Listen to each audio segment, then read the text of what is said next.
அம்மா சித்திரலேகா என்னோடு வாரீரா? காடவனுக்கு இன்று சந்திராஷ்டமம் தான். காடவராயரே, உங்கள் சந்திப்பை சற்றும் எதிர்பார்க்கவில்லை.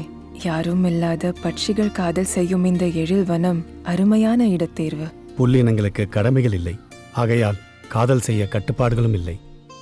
திரௌபதி, நம் விவாக பேச்சை மௌனிக்க செய்ய வேண்டும் என கூறவே நான் உன்னை சந்திக்க எண்ணினேன். திருமண பேச்சை மௌனிக்க செய்ய வேண்டுமா? ஆம் திரௌபதி, நமக்குள் விவாக பந்தம் வேண்டாம். ஏன் இந்த முடிவென்று அறியலாமா வீரசிம்மரே?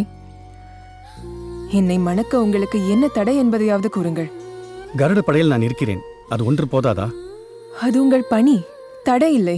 எந்த நேரத்திலையும் இறக்க தயாராக இருப்பவன் நான். அதுதானே சத்திரிய லட்சணம்.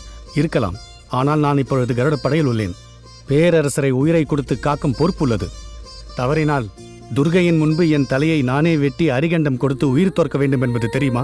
ஒன்றை மறந்துவிட வேண்டாம் காடவராயரே, நான் கருடப்படை தலைவர் குமர லக்ஷ்மணரின் மகள். பேரரசர் நரசிம்மர் மூப்பெய்தி இறந்த பொழுது தன் கருடப்படையினர் 1000 பேர் துர்கை முன் உயிர் துறந்த மாவீரர்களின் வீரத்தை நேரில் கண்டு வளர்ந்தவள்.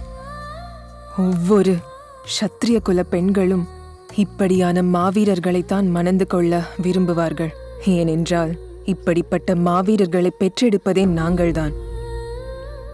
இந்த வீரம் அடுத்த தலைமுறையும் தொடர வேண்டும் என விரும்புகிறேன். என்ன விளங்குகிறதா? என்ன காடவரே, விளங்குகிறதா?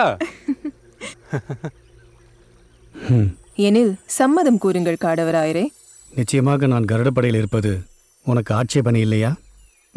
இல்லை, எனக்கு விருப்பம்தான்.